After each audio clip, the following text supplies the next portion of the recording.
Welcome to Eye on the Illini. This is IlliniGuy Mike Cagley, and I am here with Ben Jones, who covers Penn State football, hockey, and basketball for statecollege.com. He's also an Eagles fan, but we're going to put that aside for today because this is about peace and love. But he is going to give us a preview of the Illinois Penn State game. And boy, after listening to him earlier in the year, I'm a little bit nervous about what's going to happen this Saturday. But 2 years ago, I didn't think Illinois had a shot of winning, and they made history over at State College. So that's why they play the games. And of course, in college, you never know how kids are going to react at any given time. So be there at 11 a.m. in Memorial Stadium, cheer on the Illini, and let's see what happens. Welcome to Eye on the Illini, and as promised, I am here with Ben Jones. Ben is one of the best people when you're wanting to follow and get information on the Penn State Nittany Lions. I don't know of a better person. He's been on our Penn State Guys Sports Spectacular, does a wonderful job. Ben, where can people find your writing at if they want to, see what you have to say? Yeah. First of all, I appreciate that. I think I mostly do podcasts so I can get nice intros from people. Yeah, you can find me at statecollege.com and on Twitter /X/ whatever it's going to be called tomorrow at Ben_Jones88. Perfect. And I will say that, again, his knowledge is very deep on this subject. So I know we're going to at least have half of an educated podcast here. So I'll do what I can. Yeah, Ben. So Penn State comes in 2-0. They've looked invulnerable the first two games of the year. Illinois has struggled to beat Toledo, although one could make the case that Toledo's worst case scenario is a 2-loss season. And Kansas may be the unheralded team of the Big 12. We'll see, obviously, on how things play out. But Illinois limps in after losing by really the game was not as close as the score last Friday night. Now we have an early kickoff, at least for Illinois fans, and you've got what is arguably could be the best team in the Big Ten coming to town. When you look at the context and the background of this game, how would you describe this matchup? Yeah, I mean, I think it's one of those things that a year ago it looked a little bit more interesting on paper in terms of how both programs were doing, how Illinois was doing, and then the sort of uncertainty of change for Penn State. But I think for Penn State, the biggest thing has been that it's normal to expect a new quarterback to have to ease into things, that there are going to be sort of hiccups and bumps in the road because that's how it goes. But to me, Drew Aller has looked like a guy that if I said this the other day, if you woke somebody up out of a coma and said, how long has this guy been, starting at Penn State? You could say 2 years, you could say 3 years, and you would believe that. Now, obviously playing West Virginia, who, posed some challenges for Penn State on defense, but is not expected to do a lot of things. Doing that to West Virginia, doing it to Delaware, which was really just a scrimmage. All due respect to Delaware, that's just not a game that the Penn State was going to have trouble in. Certainly that's different than going on the road in the Big Ten. That's different than playing Ohio State on the road or hosting Michigan. But to me, at the end of the day, a new quarterback, you still have to make the throws. They still have to be accurate. You still have to make good reads. And Drew has done that. So to me, originally you look at this game and go, well, this is Penn State's first real test. And in a lot of regards, that's still true.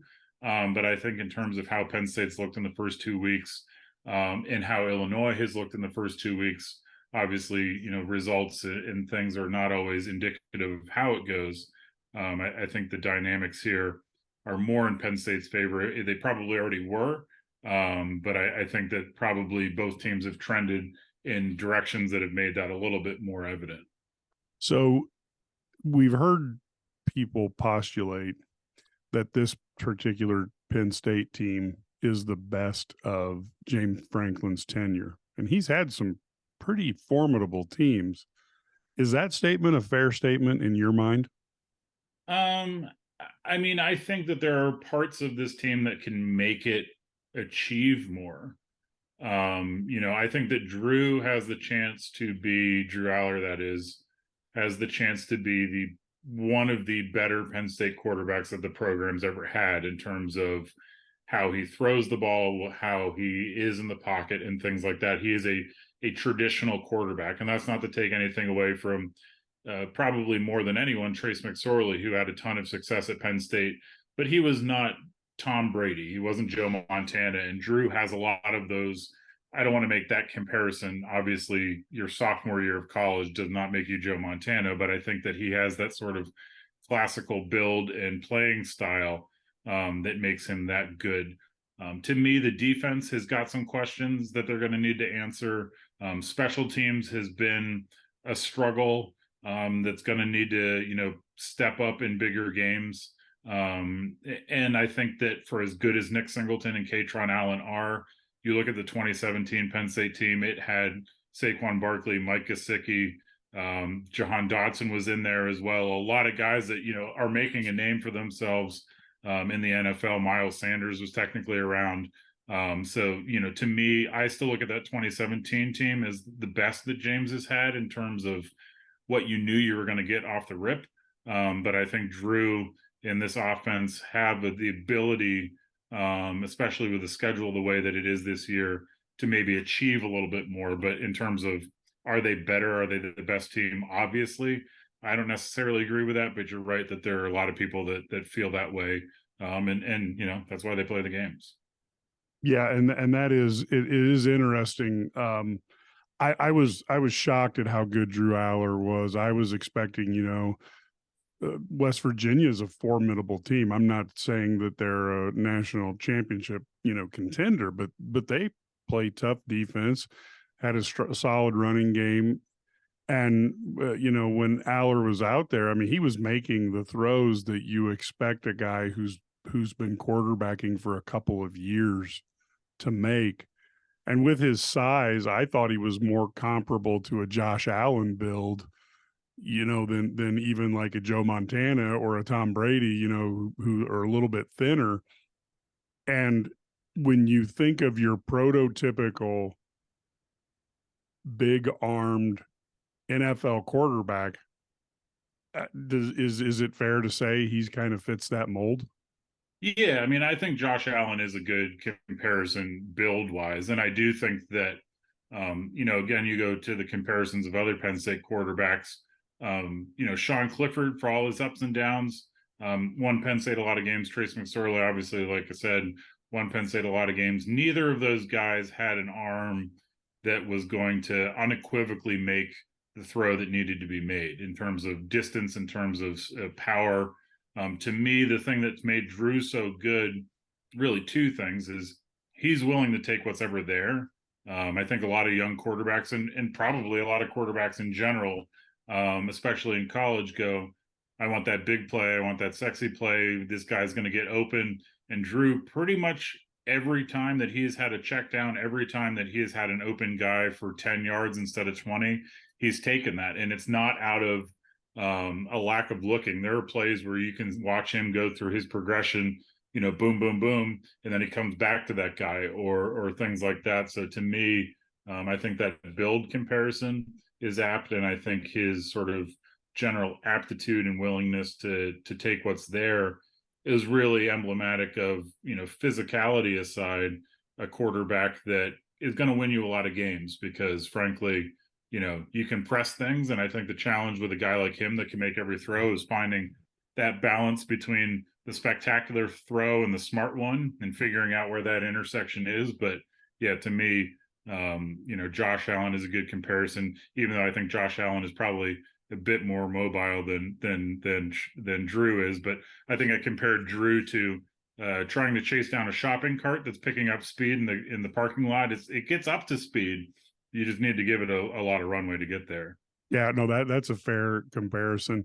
And they're never totally accurate, but just the way Aller carries himself and stuff just to me struck me. And I even wrote earlier too, he would take what the defense gave him, which is a wisdom beyond the years of a guy who's starting his first, start or two. So that was good. Now, you know, Aller looks like he is going to be a nightmare for Big Ten teams, regardless of whether it's Illinois or Ohio State or even Michigan to deal with. The duo of Allen and Singleton, um, people really were expecting them to be possibly the best duo in the Big Ten. They haven't started poorly, but maybe they haven't quite had that dominant game. Call me, that I was maybe a little bit influenced by seeing what Saquon Barkley did, let's say, back in the day. How are they doing to you, and what does Penn State need to do to unlock them and let them really excel? Yeah, I mean, I think there's sort of two different schools of thought here, and I think one of them is, having a running back like Nick Singleton in particular that can hit a home run for you. You want to do that from time to time because it's helpful for a whole lot of reasons. And Katron Allen has that in him. He's not quite as fast, but he's a guy, given the right circumstances, is going to give you 25 or 30 yards. But to me, the other side of that coin is I don't know off the top of my head what Penn State's averaging, but I know that they've been picking up 5 or 6 yards pretty consistently. And you're going to win a lot of football games if every time you run the ball, you get 5 or 6 yards. It's not the flashiest thing, but it gives you 2nd and 4.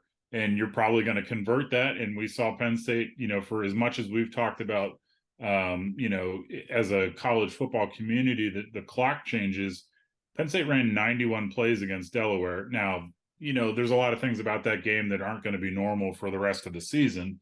Right. But that's 8 plays off of the program high. Now you go to the West Virginia game, they ran 5 fewer than their average last year. So it all evens out. But to me, I think there's no question that if you've got 2 really good running backs, and Penn State does, you go, we want them to get their yards in chunks because that makes everything easier. But again, like I said, 5 or 6 yards, that ain't bad. And I think also Penn State's relied on Drew a lot more than I think people anticipated. I think, I was certainly guilty of saying they're going to run the ball a lot because Drew's going to need to ease into it.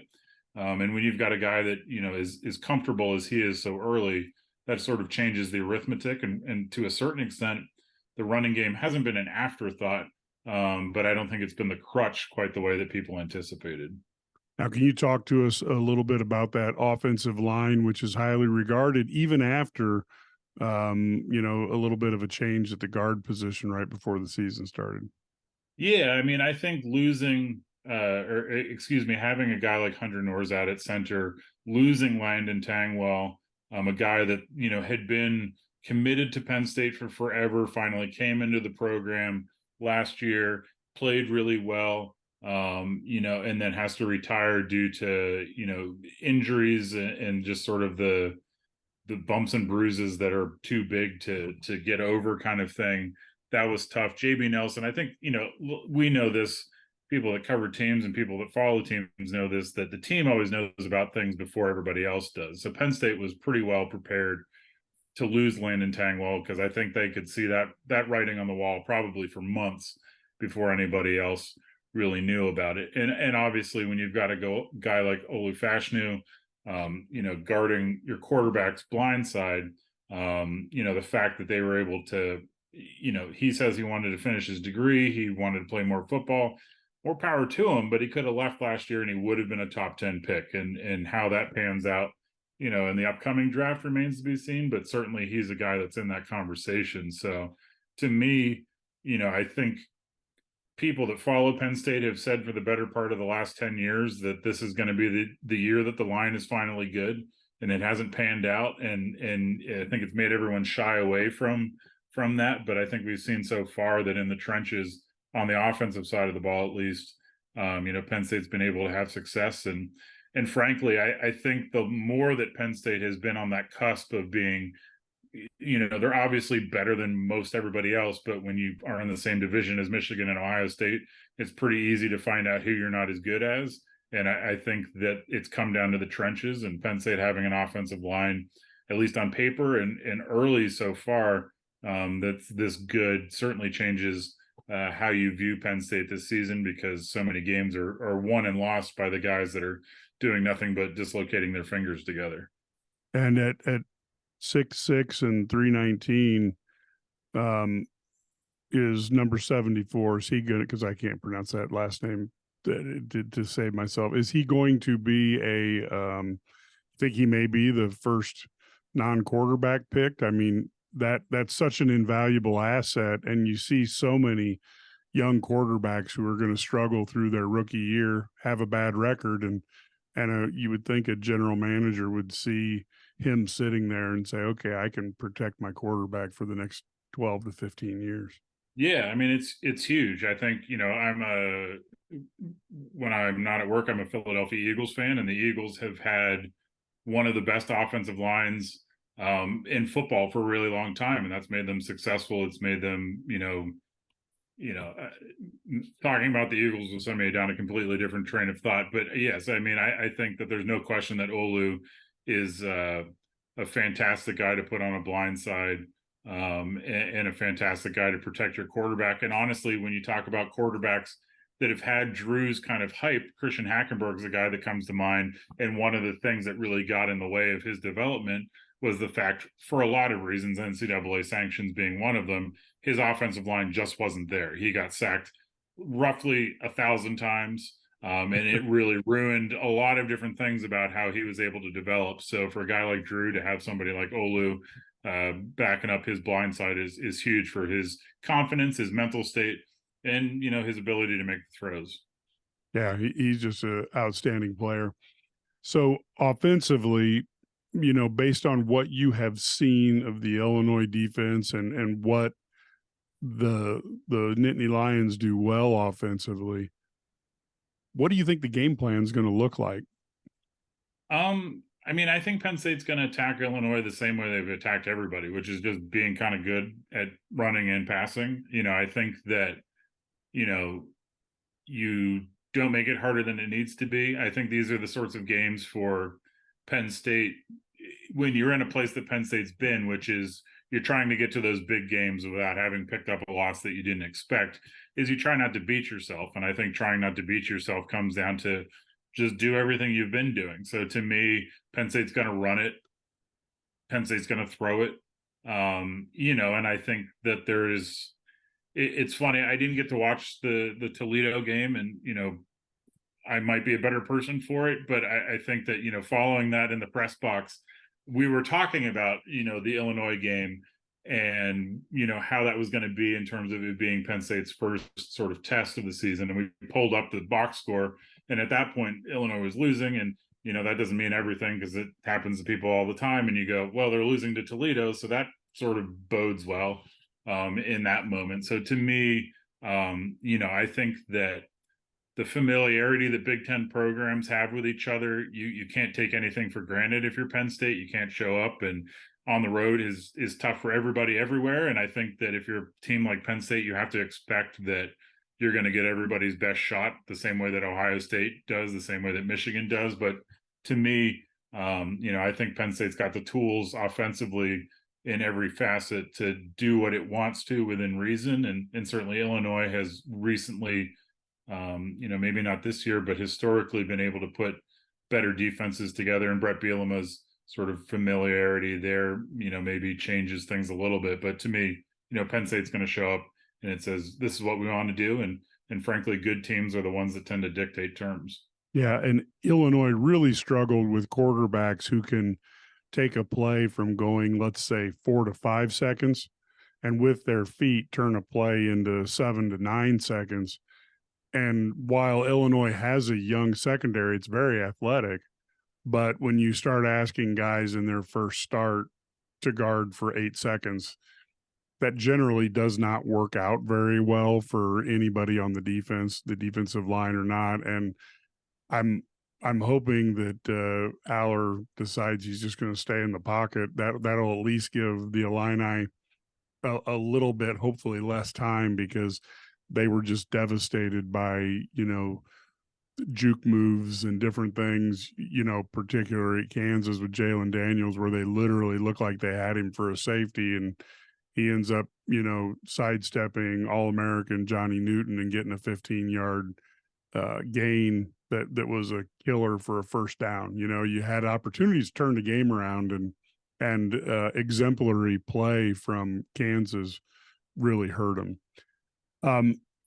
Any other comments on the offense as we kind of talk about what you expect? Is there anything that we didn't talk about or I didn't ask about that you wanted to throw out there? Yeah, I mean, I think you mentioned rolling, or quarterbacks are able to extend the play. I think one of the things that Drew has done well is he's not necessarily a scrambler in the sort of classical sense, but he's really good throwing off platform, and he's been really good throwing when they roll him out of the pocket. So I think that that's a second or two right there. And if you've got a guy that, frankly, his arm strength has made him capable of throwing back across his body, which is obviously a bit, not exactly how you want your quarterback to do that if you're a quarterback coach, but his ability to make throws that are maybe unconventional, and his ability to do that in uncomfortable circumstances definitely makes him, for even if he is not necessarily mobile in the Michael Vick sense, he's still a guy that's able to extend plays, and his arm gives him the freedom to do that. Perfect. Well, you want to hold off for a minute, folks. We're going to be right back after this commercial message. And as promised, we're back. Ben Jones has been giving us the total update on the offense of the Penn State Nittany Lions. And now here's the one part of the game that might the Illini have a little bit of an advantage when we talk special teams. So the first thing that comes to mind for a lot of people in special teams is the ability of the kicker, to hit the field goals. Turned out to be a big deal when Illinois won the 9 overtime game, and it was the most excited I've got out of a poorly played win, I think, in the history of my football watching. Although I am a Cowboy fan, so we've seen a lot of bad Cowboy games over the last decade or so. How is the special teams starting with the kicking, the kickers? Yeah, I think going into this year, Penn State knew that was going to be a question mark. And I think that's really been the first time in a while that that's been the case. I think, Blake Gillikin in particular was a guy that gave Penn State a lot of continuity and consistency there. Jordan Stout as well. And Anthony Farrell last year wasn't, didn't have quite the same NFL hype, but was still a guy that had been in the program. Barney Moore was also a punter that had a lot of success for Penn State.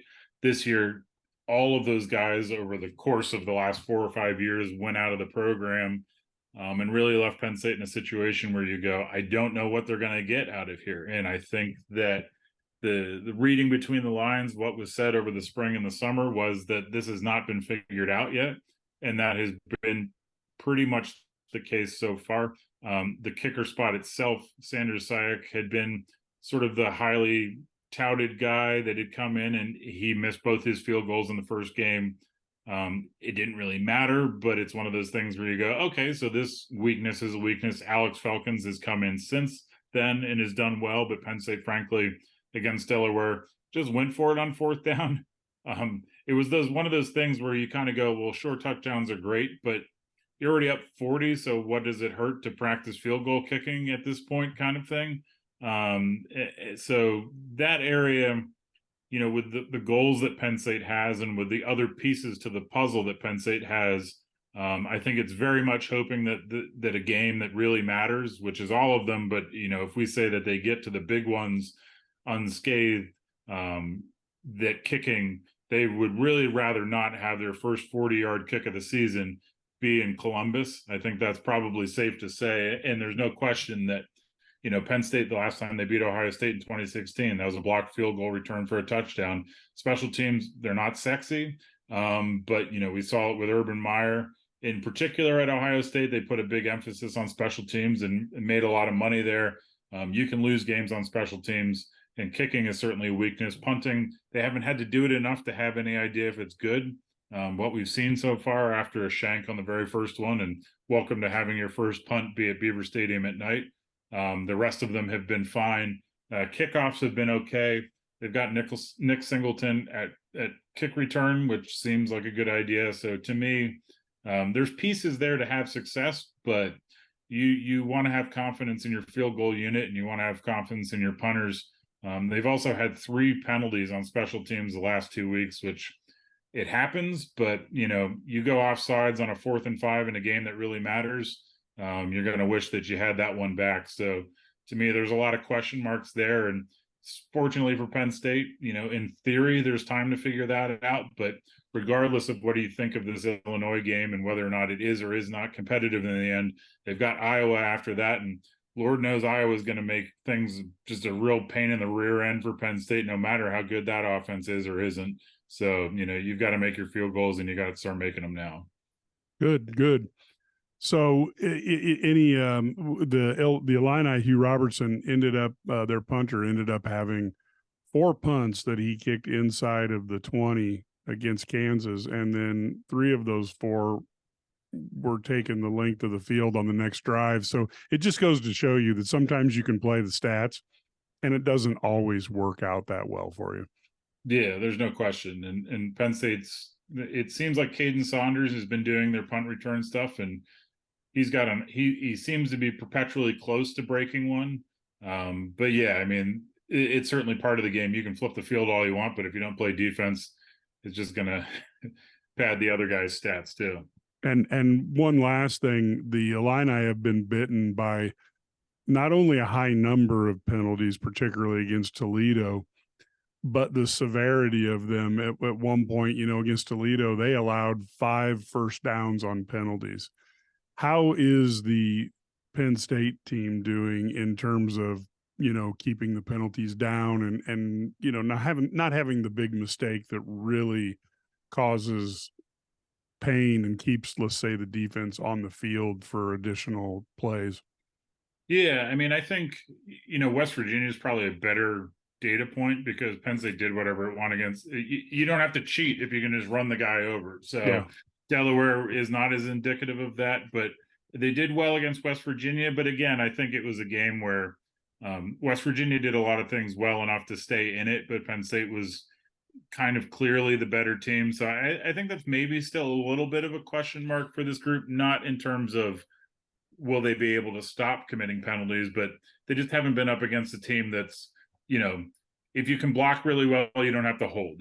If you can cover really well, you don't have to commit pass interference. So there hasn't been that kind of opponent yet that's made them kind of test that edge there a little bit. So but historically, Penn State has been, I'm not sure on the rankings, but generally speaking, penalties have not been an issue so much for Penn State in that same sort of way. But there's no question that it only takes 1 or 2 to wish that you had whatever it was back, because it only takes 1 or 2 penalties, and especially in a close game, to change things. Yes. So we will be right back after this break. We're going to go and listen to what the Penn State defense, which is a formidable one, is going to line up against the Illini. And this is Mike Cagley back here with Ben Jones. We're going to talk a little bit about the Penn State defense, which comes in with a lot of accolades. A lot of players who look like they have NFL careers on this Penn State defense. What would you call the strength of it, and how will they flex their muscles to put these guys in a place to do their best? It's an interesting question because I think that Penn State's defense, there's no question that you look across that depth chart, or Penn State doesn't release a depth chart. So the depth chart that we come up with, and you go, there's a lot of guys on there that should be playing in the NFL sooner rather than later. And I think that's very true. I think at the same time that it hasn't quite yet lived up to that expectation. Now that's tough because I think that a guy like a linebacker like Abdul Carter, he is, in terms of quality, an All-American guy. He hasn't really had to play like one yet, and he hasn't really played like one yet, but he's got it in him. I think Kalen King is probably one of the best corners in the country, but he hasn't really had to play like that, so it doesn't really matter. I think you look, everywhere there's guys that have that ability, but they just haven't really been tested yet. West Virginia did some good things, but I kind of compared West Virginia to just the Rutgers that Penn State had never played before. A team that's, got some athletes, got some competency, but was not necessarily ever really going to truly threaten Penn State just based on personnel and how it was going to go. So I think that there is maybe a bit of, in Penn State land, a hesitancy to crown this defense quite what people thought it was going to be. I think the run defense has given up more yards in situations than they expected. I think, Delaware, their only touchdown of the game was a 66-yard touchdown run that was just the product of bad gap discipline. It doesn't matter against Delaware. It matters against Michigan. It matters against, we even saw, you go back to the 9 overtime game. One of the things that Illinois did really well in that game was just run it into Penn State's throat all day. And that is good for a lot of different reasons. But it goes back to, can you gain 5 or 6 yards? It's not sexy, but you'll win. So to me, I think that there's a lot of things to like about this Penn State defense. I think Manny Diaz has proven that he can get these guys on the same page. But to me, I think Penn State's in a situation where it goes, for right or for wrong, look at the 2 biggest games on the schedule. Can you get away with these things against those teams? And so far, the answer has been no. So is that a problem enough for the rest of the Big Ten? I guess we'll start to find out pretty soon. But right now, I think there is a little bit of, I think Penn State fans are used to leaning on the defense as the reliable backbone. And I think at this point, it's hard to argue winning by 60 some odd points. But at the same time, I do think there is a little bit of wait and see here. Yeah, Luke Altmaier, the Illini quarterback, has had a couple good games, has been able to really find the open receiver, been very accurate on his passes, but has been hit much more often than what Illini fans have expected under a Brett Bielema offensive line. So the concern is at 6'2" and 205 pounds, you don't want him getting hit too much too often, because he's not a Drew Aller at 6'5" and 235 or 240, whatever he is. How is the pass rush of the Nittany Lions? Yeah, I think that probably the best answer to that question is the fact that people have been getting rid of the ball really quickly, which, sort of answers it in the inverse, which is, well, it must be good because no one wants to stand around that long. I do think there were times in the Delaware game in particular where the poor quarterback could see the blitz coming and you could just see him going, oh God, I hope this is over soon, because it was just like he knew how this was going to end and it would end that way. And that's sort of the silliness of, West Virginia ran it threw the ball really quick. Penn State couldn't really get to the quarterback, but nobody can if you get rid of it in 2 seconds. Delaware was willing to try because it didn't have a choice. And that didn't go well. So on paper, again, it's one of those on paper things. On paper, Penn State's pass rush, Adiza Isaac, Dennis Denai Sutton is another guy, that's got a lot of talent. Chop Robinson's one of the best defensive ends in the Big Ten. There's a lot of guys to look at. But, when no one wants to stand in the pocket, you just kind of have to wait and see. And sooner or later, somebody's going to say, yeah, we'll take that bet. And I'm sure it'll be in the Big Ten, and I'm sure it'll be sooner rather than later. Illinois had a great running game last year under Chase Brown.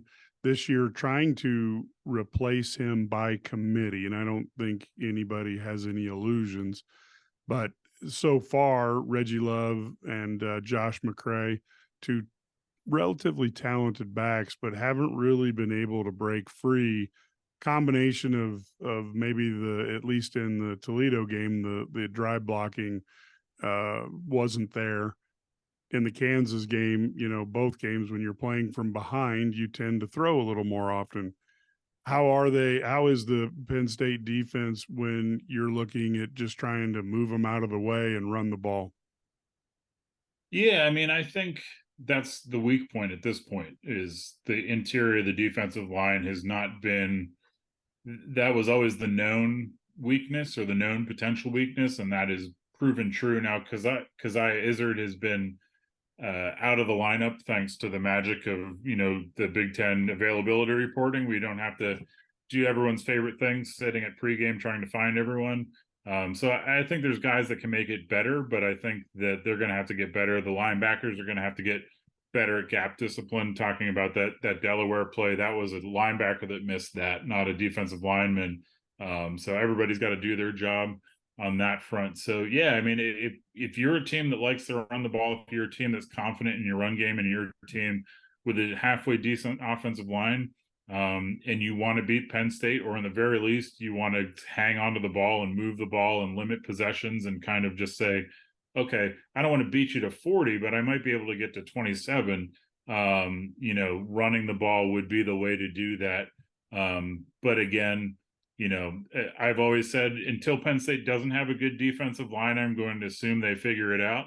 And certainly that's a program that over the years has always found a way to get the big guys moving, and maybe they just have to flip a switch once Big Ten play comes around.